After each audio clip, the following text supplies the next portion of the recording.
पहले पानी भी ढूंढने वाला, ये तीसरा अटेम्प्ट है उनका। कोई नहीं है, ये हमें पानी है ही नहीं, ये सारा नासा ने भी झूठ बोला है। अच्छा। जब ऑक्सीजन नहीं होगी तो पानी कैसे होगा? आप खुद समझदार हैं। नहीं, रॉकेट बना लेता हूँ। हिंदुओं, शर्म करो तुम लोग। तुम अब हमारे हमें आंखें दिखा रहे हो आप लोग।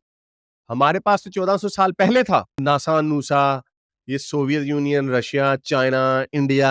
तुम लोगों ने क्या किया है? तुम अब जाके 21वीं सदी में कर रहे हो। हमने 7वीं सदी में ये काम दिखा दिया हुआ। एक अंकल थे, वो बस उन्होंने चवलियां मारी थोड़ी सी, वो कंस्पिरेसी थोड़ी ना, साइंसदाना दी वखरी साइंस होती है। ऑलराइट मेरे प्यारे प्यारे दोस्तों, मैं हूं हारिस सुल्तान और ये है रिएक्शन वीडियो। जैसा कि आप लोग जानते हैं कि चंद्रयान के ऊपर सारी दुनिया में इस वक्त ट्रेंडिंग चल रहे हैं, पाकिस्तान में भी ट्रेंड्स चल रहे थे, पॉजिटिव ट्रेंड्स चल रहे थे, जो कि एक बड़ा, it was a good for a change. कि कंग्रेचुलेशन नेबर का भी चल रहा था और चंद्रयान 3 सक्सेसफुल लैंडिंग, बहुत सारे पाकिस्तान के अंदर भी ट्रेंड्स चल रहे थे। और ओवरवेलमिंग जो मेजॉरिटी थी मेरे हिसाब से, वो सोशल मीडिया के हद तक मोस्टली पॉजिटिव थे। हाँ, वो आपको पता है हमारे हर तरह के लोग होते हैं, तो कोई ताने भी मार रहे थे, लेकिन उनको इग्नोर करते हैं, पॉजिटिव चीजें देखते हैं। तो एक ये हमारे जो पाकिस्तानी यूट्यूबर्स जो जाके इंडिया के हवाले से रिएक्शन लेते हैं इंडिया के ऊपर, तो उस पे काफी चैनल्स हैं, लेकिन ये डेली स्वैग का जो चैनल है वो मुझे पसंद है। तो जरा देखते हैं कि उनके ऊपर कोई वीडियोस आई हुई हैं।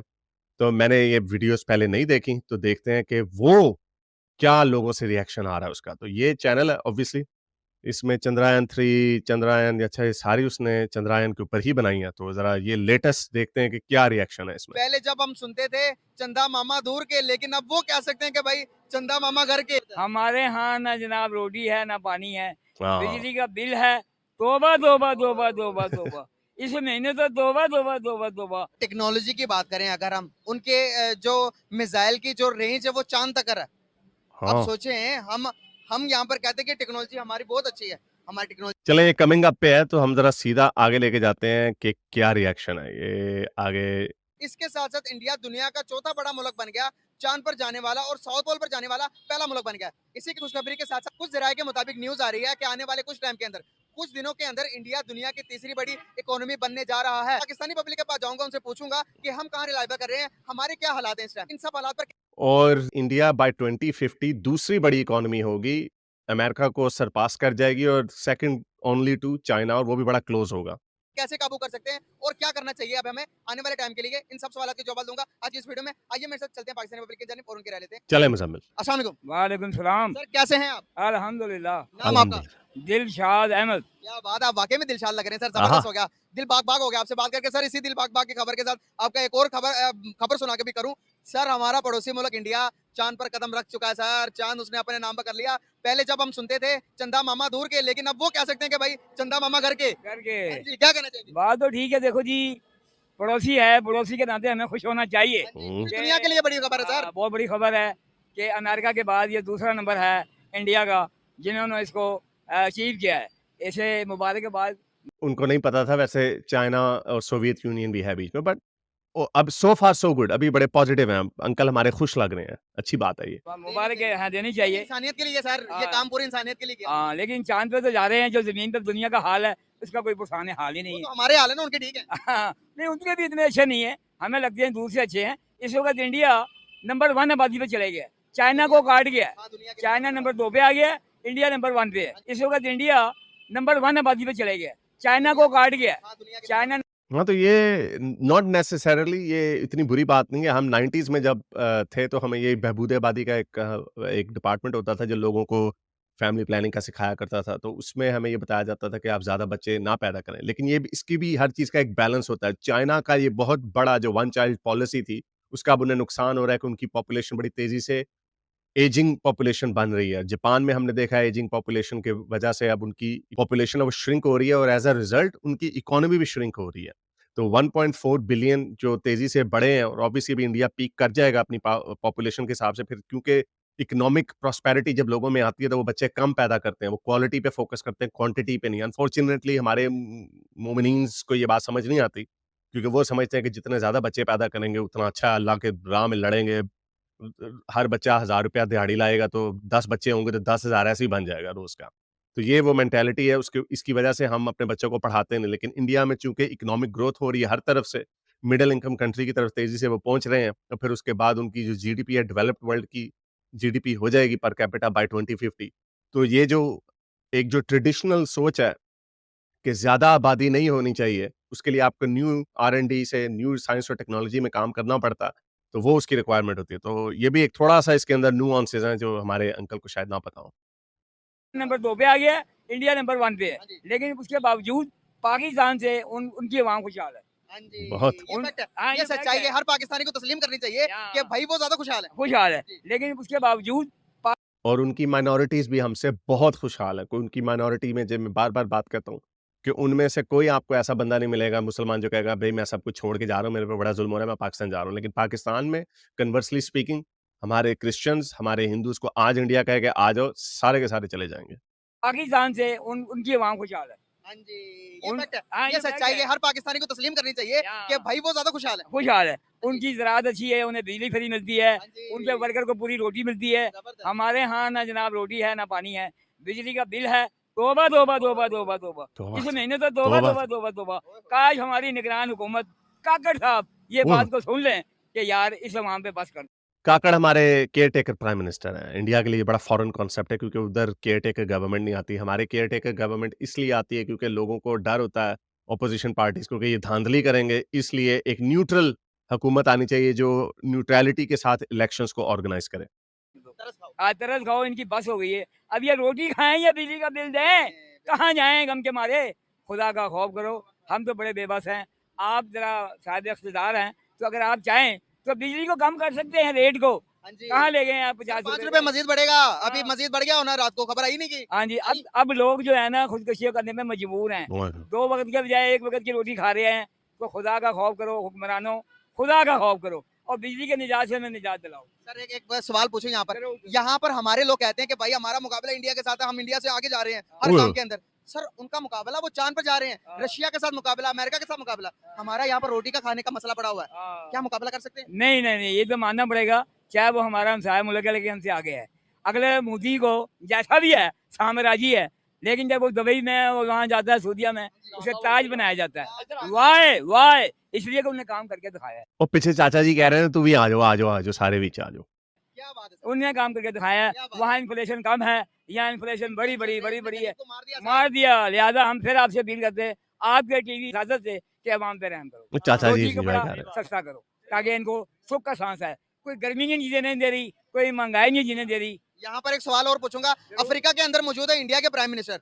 इंडिया अपने साथ बांग्लादेश को भी लेके जाता है, ये मेरा भाई है, इसको भी लेके जाता हूँ मैं साथ। सर वहां पर हमारा बाइकआउट है, पाकिस्तान को बुलाया नहीं उन्होंने। अरब कंट्री जितनी भी, मिडिल ईस्ट जितना भी है, सर वहां पर भी एक मीटिंग होती है, वहां पर भी पाकिस्तान को नहीं बुलाया जाता। क्यों नहीं बुलाया जाता? हमारा बाइकआउट क्यों हो रहा है? वो इसलिए हो रही है कि उनकी जो लेबर है वहाँ पर बहुत ज्यादा है। लेबर उनकी जो है ना बहुत ज्यादा, हमारी लेबर कम है, तो इसलिए वो इंडिया उनको ना बाकायदा प्रमोट करता है, प्रमोट करता है। हमारा जो है ना सफीर आराम से बैठ के खाता है। अब पंजाबी में कहूँगा तो गाली निकल आएगी, वो ना ही निकाल।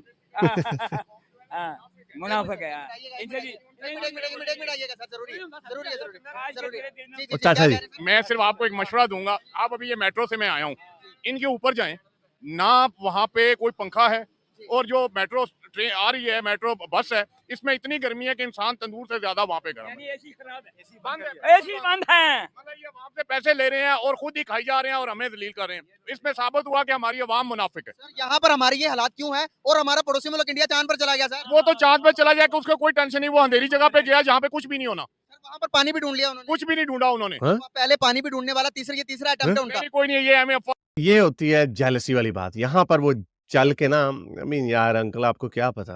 अभी आपको पोल्स का क्या पता? वहाँ पे पानी डिस्कवर हो चुका है, सबको पता है। रिसोर्सेज़ ज़मीन से रिसोर्सेज़ ऊपर लेके जाना पेलोड क्योंकि अर्थ की ग्रेविटी ज़्यादा है इसलिए महँगा होता है।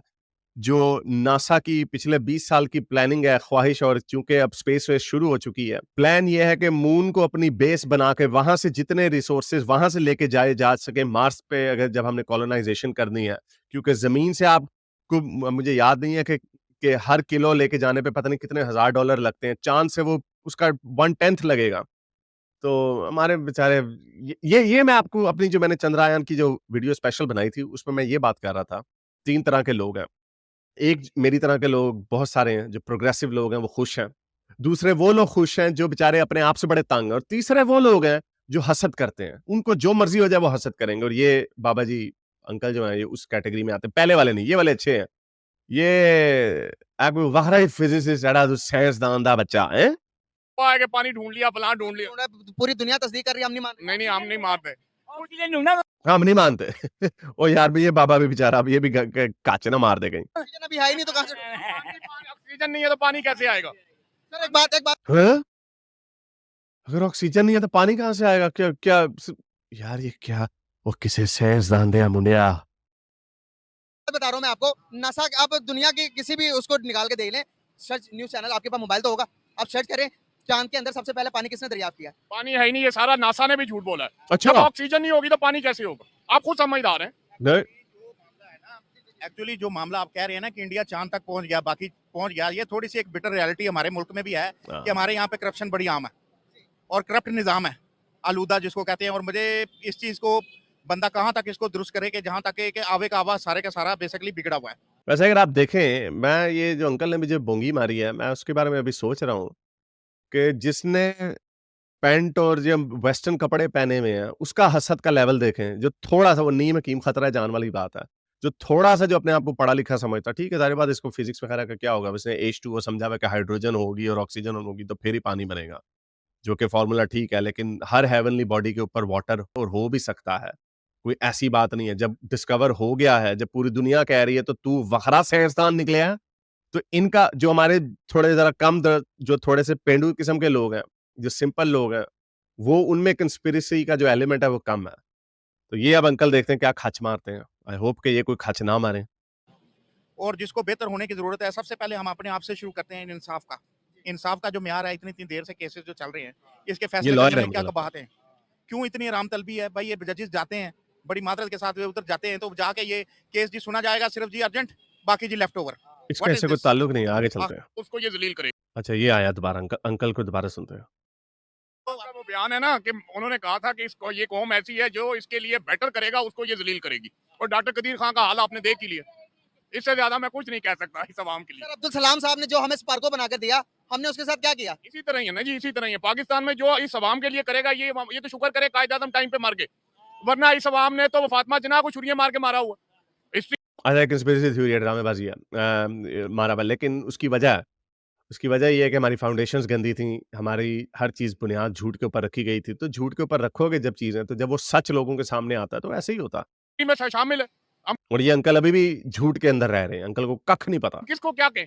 बाकी अल्लाह हम ने रहमत कर- अगर हम अपने लीडरों को नहीं मानते, हमारे बड़े लीडर जो थे आए, उनके साथ ये किया, तो हम ये भी सोचते हैं कि हम तरक्की भी करेंगे। पॉसिबल है? बड़ा मुश्किल है। ऐसी अवाम है तो फिर हम तरक्की नहीं कर सकते। यही दलालत सर है। सर आपको शायद बात अच्छी ना लगे, जो इंडिया के जो जिन्होंने एटम बम बना के दिया, आज उसको सदर बना दिया उन्होंने। हाँ जी, तो और हमने हमने कदीर साहब को क्या होगा, अंदर डाल दिया। तो वो चांद पर जाने के हकदार है कि नहीं है? वो तो है ना, वो तो हर काम कर रहे हैं अपनी अवाम के लिए। बेशक वो अंदर खाते मुसलमानों को मार रहे हैं, उसके अच्छा। बावजूद भी वो अपनी अवाम के लिए बहुत कुछ कर रहे हैं। लेकिन अंदर खाते मुसलमानों को मार रहे हैं, फिर वही बात आ जाती है। ये क्या लोग हैं यार। ओए अंकल शर्म कर, दाढ़ी तू मुझ तू खिंच के कटी है, सही तू देवबंदी दाढ़ी रखी है, जाहिल। ये है असल ये पाकिस्तान का जो मसला है ना, वो ये चेहरा आपके सामने है, ये है पाकिस्तान का मसला। सारी दुनिया के ठेकेदार बने हुए हैं मुसलमानों का। अभी जड़ावाला का नहीं इसने भौंका कि अभी इन्होंने फैसलाबाद में क्या किया है। फिर वही बता रहा हूं कि लिटमस टेस्ट है ये। आज अगर हम खोल दें कि जितने इंडिया में मुसलमान हैं, 1% भी पाकिस्तान नहीं आएंगे, 1% भी नहीं आएंगे। इंडिया ने खोला CAA कि 2014 तक जितने इंडिया में नॉन मुस्लिम इर्द गिर्द से गए थे, वो वहां के सिटीजन बन सकते हैं। कितने लोग वहां पे जा चुके हुए थे, कितने हिंदू यहां से इलीगली वहां पे जाते हैं। और ऑब्वियसली वहां पे लॉ CAA का एक उसके ऊपर टाइम लिमिट है। अगर वो इंडेफिनिट होता तो आज भी लोग जाके वहां पे सिटीजन बन रहे होते। वहां से तो कोई नहीं आता यहाँ पे। पाकिस्तान जिंदाबाद जो था, वो पाकिस्तान से जिंदा भाग हो गया। हमारा हाल जो है ना, अल्लाह हमें बचाए और दुआ करनी चाहिए कि हम मुसलमान बन जाए। जिस दिन हम मुसलमान बन गए उस दिन मामला ठीक हो जाएंगे। मेरी बात समझो। इस बाबे को तालिबान के पास छोड़ो, जहां पे वो सही मुसलमान है। ये इनको कख नहीं पता कौन से इस्लाम में ये लोग जिंदा रहते हैं। इनको इस्लाम का भी इनको कख नहीं पता, इसको साइंस का भी कख नहीं पता, इसको इस्लाम का भी कख नहीं पता। बस इसको अपनी ये मूछें काट के दाढ़ी उगाना, दाढ़ियों वाले हैं ये, दाढ़ी वाले असल मसला है पाकिस्तान का। निकल जाओ इधर से। वालेकुम सलाम। सर कैसे हैं? अल्लाह करम माशाल्लाह ठीक, शुक्र है। नाम आप? तनवीर अहमद एडवोकेट। क्या करते हैं? एडवोकेट हैं? मैं एडवोकेट। जबरदस्त। आज मेरी किस्मत ही बहुत अच्छी है, सारे एडवोकेट मिल रहे हैं मुझे। ये एरिया ही सारा एडवोकेट्स का है। अच्छा जबरदस्त। सर बात करने का पर्पस ये कि पड़ोसी मुल्क इंडिया सर चांद पर पहुंच गया, और चांद पर पहुंचते साथ ही तारीख रकम कर दी। डार्क हिस्से पर जाने वाला, साउथ पोल पर जाने वाला पहला मुल्क बन गया। उनका तिरंगा उनका जो झंडा चांद पर है, हमारे झंडे पर चांद है लेकिन हमारा झंडा चांद पर नहीं है।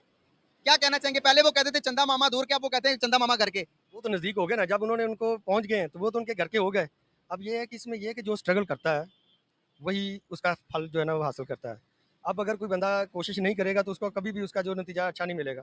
तो जो कोशिश करेगा वो पालेगा, अगर उन्होंने कोशिश की है, तो इसका मतलब है वो अगर वहाँ पे पहुँचे हैं तो ठीक है भाई, दैट इज़ द सक्सेसफुल। क्या कहना चाहेंगे टेक्नोलॉजी की बात करें अगर हम, उनके जो मिसाइल की जो रेंज है वो चांद तक है।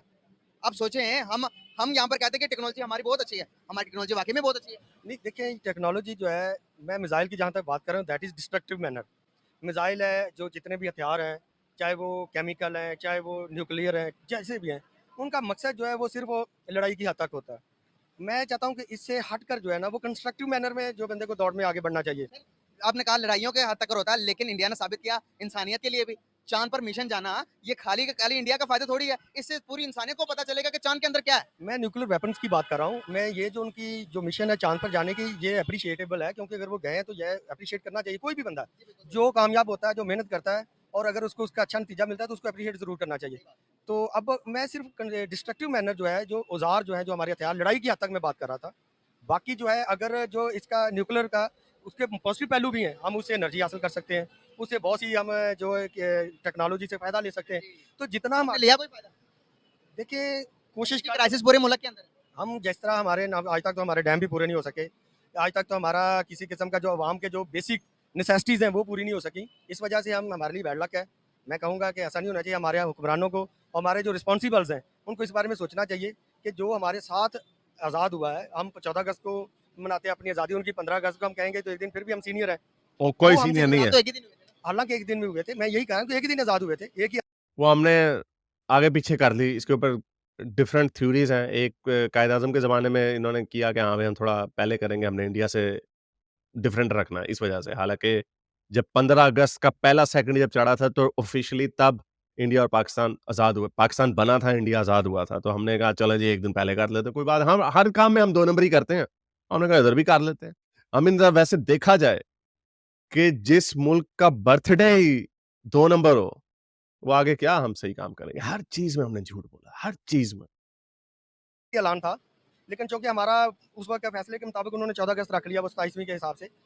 लेकिन ये है कि अगर वो हमारे साथ है, अगर आज़ादी के लिहाज से देखें तो अच्छा वैसे ये नहीं मुझे पता था 27वीं की क्योंकि बनता है इसलिए उन्होंने कहा हम 27वीं के हिसाब से कर लें। यानी ये इधर भी इस्लाम घुसा दिया। आई मीन मुझे इस बात का नहीं तो पता था। It could be the reason, मेरा ख़्याल ये भी वजह हो सकती है। वॉव! मुझे नहीं वैसे ये बात पता थी। हमारे जुड़वाँ हैं, दोनों मुल्क जुड़वाँ हैं। लेकिन वो शादी के वक्त तो एक मुल्क था ना, हम तो अलग हुए इंडिया से। वो इंडिया से अलग हुए या हम ब्रिटिश गवर्नमेंट से अलग हुए, तो दोनों का मकसद तो एक ही है ना। तो अब ये है कि अगर वो तालीम के मैदान में, टेक्नोलॉजी के मैदान में, आईटी के मैदान में अगर वो हमसे आगे हैं, तो हमें भी इसके बारे में कोशिश करनी चाहिए। हाँ जी, कितना ज़रूरी है आज के टाइम के अंदर टेक्नोलॉजी? आप देख सकते हैं टेक्नोलॉजी, अगर रिस्पेक्ट की बात करें तो इंडिया की भी इतनी रिस्पेक्ट क्यों कर रहा है दुनिया? दुनिया जे होकार कर रहा है, नरेंद्र मोदी के पाँव में गिर जाते हैं बाहर के मुल्क के प्राइम मिनिस्टर्स आके।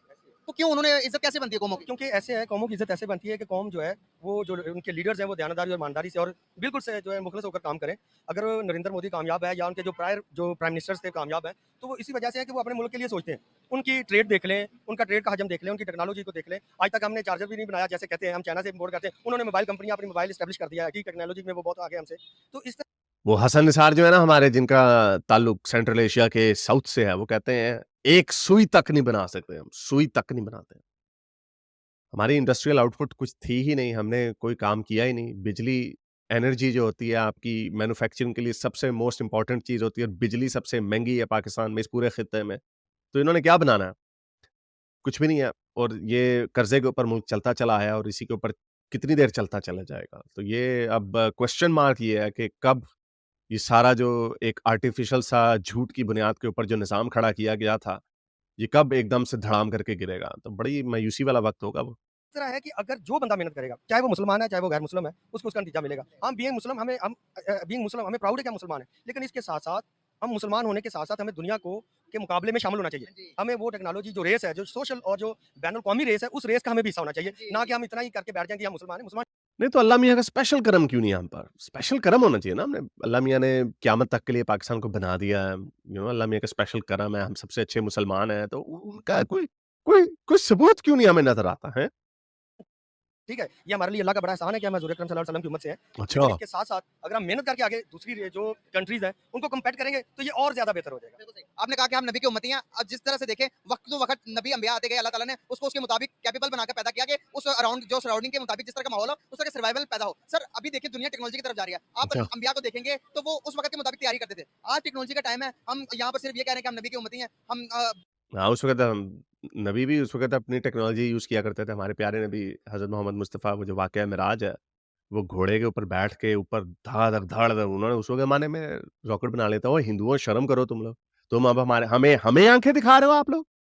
हमारे पास तो 1400 साल पहले था। चलो वो भी हम नहीं थे वैसे वो अरब लोग ही थे लेकिन चलो हम उनके उम्मती होने के नाते हम नासा-नूसा, ये Soviet union, Russia, China, India तुम लोगों ने क्या किया है? तुम अब जाके 21वीं सदी में कर रहे हो। हमने 7वीं सदी में ये काम दिखा दिया हुआ है।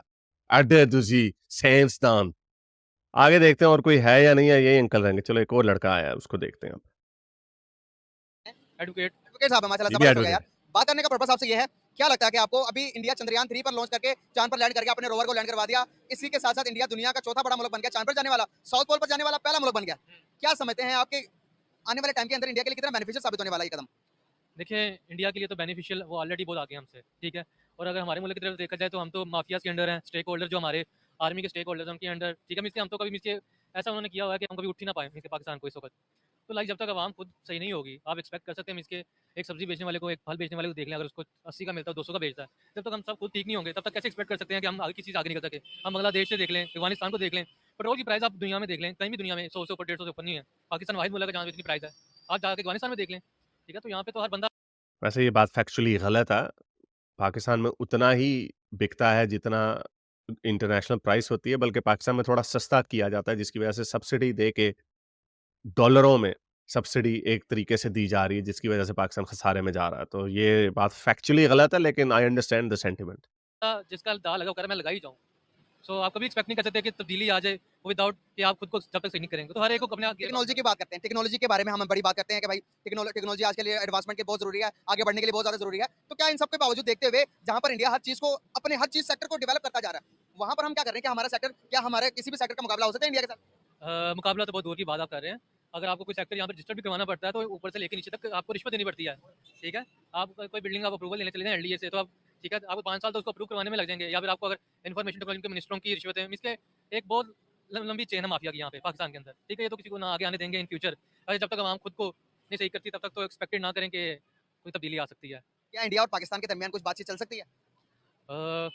चलनी ये भी तो चाहिए। डिपेंड है कि आप स्टेक होल्डर क्या चाहते हैं, ये डिपेंड्स उन पे है। आप क्या चाहते हैं? हम तो ये चाहते हैं कि पहले तो हम खुद को आगे बढ़ाएं ताकि हम एक लेवल पे आगे बात करें, अगर करें भी। ये ना हो कि हम किसी की ये कहेंगे आप हम सो आपकी मानेंगे एक अपनी मनवाएंगे, तो ये बात नहीं होनी चाहिए, ठीक है। बहुत शुक्रिया, बहुत अच्छा लगा बात करके, थैंक यू सो मच। चले वीडियो खत्म हो गई। ओवरऑल मुझे मायूसी ज़्यादा नज़र आ रही है। एक अंकल थे, वो बस उन्होंने चपलियाँ मारी थोड़ी-सी, वो कंस्पिरेसी थोड़ी है ना साइंसदानां दी वखरी साइंस होंदी है।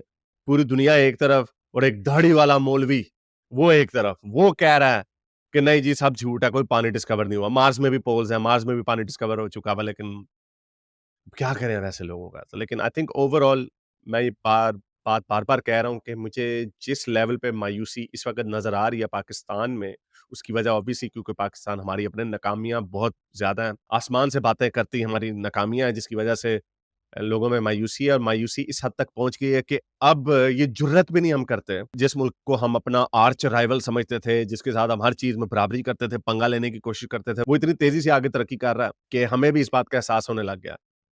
तो मेरा ख़्याल से मायूसी इतनी नहीं करनी चाहिए, अपने ऊपर भरोसा करना चाहिए और अपनी जो जो आपके इंटेलेक्चुअल्स हैं, जो आपके एनलाइटेंड प्रोग्रेसिव लोग हैं, उनके ऊपर ज़मीन तंग करना कम कर दें। जो काउंटर नैरेटिव्स हैं, हर तरह के नैरेटिव्स हैं, फ्रीडम ऑफ स्पीच सही तरीके से देना शुरू कर दें। 25 करोड़ अगर इस मुल्क की आबादी है, तो इसके अंदर से बड़े उसी तरह के लोग निकलेंगे। ये कोई गोरे या चाइना जिनके कलेक्टिव आईक्यू स्पेक्ट्रम में हमसे ज़्यादा हैं, वो भी मैटर नहीं करेगा क्योंकि जब बगल में लोग हमारी तरह के दिखने वाले लोग, उनका माइंडसेट थोड़ा-सा डिफरेंट है। उन्होंने हर चीज़ के अंदर मज़हब को नहीं घुसाया। ये सारे लोग अभी भी इस बात को सही तरीके से नहीं समझ रहे। ये नहीं होगा। ये जो करने की कोशिश आप कर रहे हैं, इसी तरह जल-भुन के सड़ के जेलसी में मर जाएँगे, लेकिन आपसे होगा नहीं जब तक आप अपने मज़हब को स्टेट से सेपरेट नहीं करेंगे। साइंस और टेक्नोलॉजी तभी आएगी। पाकिस्तान में एवोल्यूशन नहीं पढ़ाई जा सकती क्योंकि वो कुरान और सुन्नत के खिलाफ है, इस वजह से। तो आपने मेडिकल साइंसेज में आपने क्या कारनामा मारना। तो उम्मीद करता हूँ आज की वीडियो आपको पसंद आई होगी। इसको ज़्यादा से ज़्यादा लाइक करें, शेयर करें, सब्सक्राइब करें। अगर इस चैनल को सपोर्ट करना चाहते हैं तो patreon.com/हारिस सुल्तान पर जाकर पेट्रन भी बन सकते हैं। अब तक के लिए इतनी, अगली वीडियो तक साइंस हाफिज।